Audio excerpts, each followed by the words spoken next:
Happy Thanksgiving. This is Ken Long from Tortoise Capital with a review of the weekend trading reports for November 29, 2014. We have a market that is in bullish, quiet conditions. On an annual basis, using weekly RSI 14, we are at 67 out of 100, or the higher end of neutral. On a 10-day basis, using the 10-day NDX, we are slightly overbought at 84 out of 100. Looking at the market mosaic price with respect to the 200-day moving average is white bullish at 7.58%. The slope of the 50 has improved to 0.38% white bullish. ADX is a very strong 36.5. That's beginning to look like nosebleed territory for the S&P, which is very hard to sustain an ADX higher than that number. That means this has really been an extraordinary 14-day and 30-day move in the S&P. So that tells us ensure that you've got your stops in and that you're preserving profits from this last move. The risk index is the 30-period moving average of the VIX divided by the 10-period. That reading right now is 1.08, which is risk on because the threshold between risk on and risk off is 1.0. So at 1.08, that reading says that we should favor riskier assets with the earlier caveat being in place. We take that score of 1.08, compare it to the last 5,000 trading days, find the standard deviation. That gives us the risk Z of 0.9. This is a 90-day histogram of that indicator, and you can see that we've moved from a minus 3 Z-score to an almost plus 3 Z-score and have now pulled back underneath 1.0, something more like a normal reading. This is a cautionary tale that after a period of extreme volatility and now a decline of volatility, we're something back to normal and regular rules of trend following apply. See, the blended monthly rebalancing will be adjusting later this week on or about 1 December, the current readings and now the readings as of close of business Friday. In the ETF2, the theoretical exposure of the model is at 40%. The model itself will be at 60%. The model portfolio will be at 60%. Excuse me. Just a quick look at the blended monthly rebalancing portfolios for comparison purposes. And this is the ETF Max. Notice the dominance of the biotech, but it's also interesting to me to see how well the retails and transports are doing. That indicates some long-term health still in the U.S. Pharmaceuticals, healthcare inside the U.S. all looking good. This is the S&P 500, ranked by the same blended monthly rebalancing lens, and it includes the sector spider that these large caps are a member of.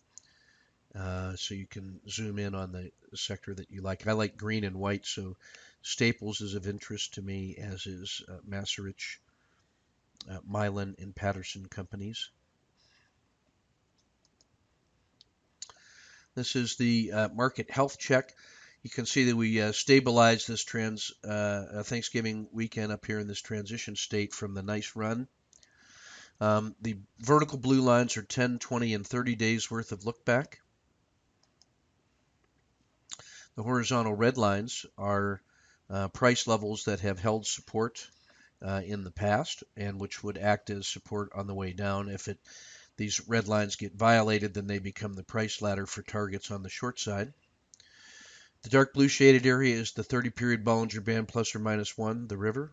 The lighter blue shaded area is the floodplain, 30-period Bollinger Band plus or minus 2. The pink ribbon is the dragon, that's a 10-period Bollinger Band plus or minus a half, which gives us early warning about excuse me, changes in the shape and direction of the river, as it did back here once the dragon was breached at an extreme. It's been providing support all the way up. The sine wave looking black line is the slope value of the 30-period regression line, and the blue circles mark locations where it made important intermediate highs and lows and where it crossed the zero line. When it's north of this dotted line, then we have a generally upward sloping market. You can see that the steepness of this curve right now is reflected in this blue circle at the end. Comes in at a slope of about 0.55, which is well above the zero point 0.4 demarcation line to steeply up. So this has been a really extraordinary move. The thin blue channel is the 10-period RAF regression channel, sloping upward, price in the middle. The black line in channel is the 30-period regression line in channel, delayed by 1 day. And you can see we're still in the higher end of the bottom half, so fairly valued. Price resting at the edge of the river with strong support. There was no sign of fear or weakness here in this Thanksgiving. Would not be surprising to see a nice run in the following week, given the strength of U.S. transports and the retail sector and the broad strength that we see across the board in U.S. large caps. The declining price of oil is certainly helping U.S. businesses as well. This is the regional sectors of the world market model. 6, all the globals are on cash. 4 in the U.S. are on buy signals. That keeps us at 40% invested, 60% cash in the allocation strategy. The S&P at 76 is better than the globals at 66. So it's the U.S. still favored over the world. Inside the U.S., it's technology at 81, large cap 76, mid cap 73, and then the small caps at 72. Two strongest sectors, technology and large caps. Two weakest sectors, Latin America and Asia less Japan. All of the U.S. sector spiders are exceptionally strong with the exception of energy and materials, which are both lagging. World market model, U.S. is all above average. The NASDAQ exceptionally strong. Everything Europe weak. Latin America weak. Emerging markets weak. Japan above average. Asia less Japan decisively below average. The leaders in Asia, Hong Kong, India, Thailand, Philippines.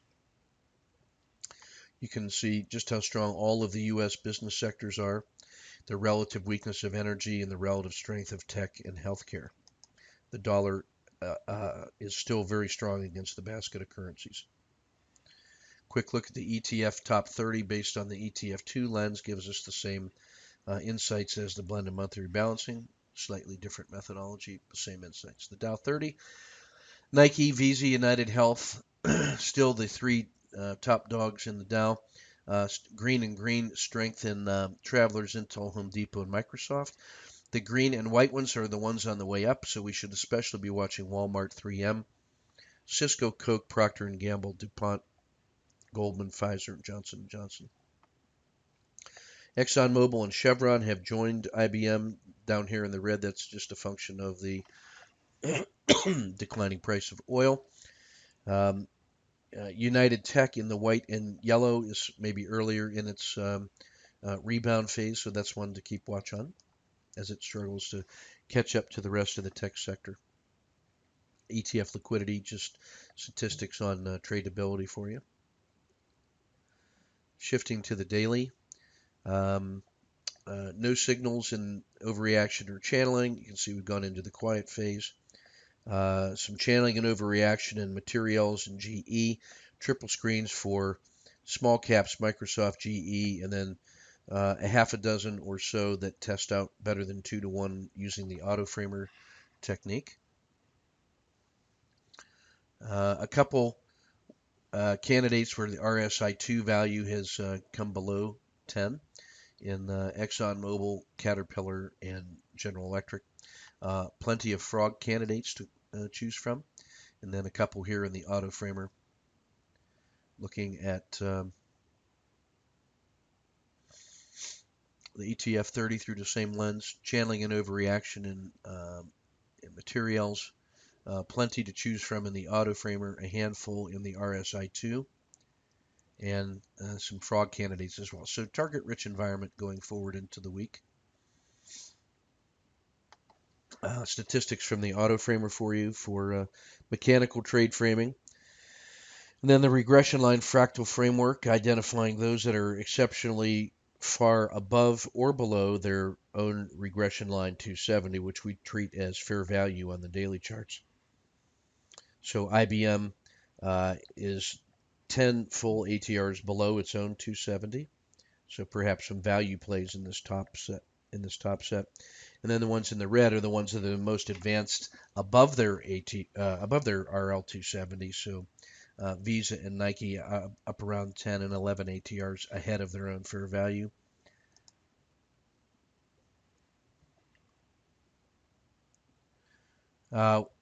This is the slope of that 30-period regression line. You can see it rolling over. It has now crossed its own 10-period, almost 2 full standard deviations above the 6-month or the 10-month average. That tells you just how exceptionally strong that move was. In fact, that is the steepest 30-period regression line we've seen in the last 10 years, that last little rebound. That tells you just how strong that's been. You can see how the spike in volatility as measured by ATR percentage spiked almost 3 SDs above average and then has pulled back to the quiet zone here. And then the rest I'll just flip through here for your reference. You can stop it if you feel so inclined. Strength here in healthcare and consumer staples. Real weakness in energy. The slope of the regression lines, the 10, 30, and the 90 here. You can see how the 30 again has rolled over. The 10 has pulled back to normal. The 90 has left the midpoint of its own little river here, but it's still not overcooked yet because that big dip is still affecting the slope of the 90. But you can see the river has turned up. Price is resting on the north shore of the river. This is a natural place for it to cool off, but as long as it stays above, in my view, about 202, we should be in good shape for the next leg up. Some frogs to review and holding days. That's everything from Tortoise Capital I wanted to highlight. I hope you have a safe and prosperous and thankful Thanksgiving weekend. Take care of each other. Make sure that you don't leave anything unsaid with your loved ones. Make sure that you let them know how you feel. Take good care, and we'll see you in the chat room. Keep your wrists measured and your powder dry.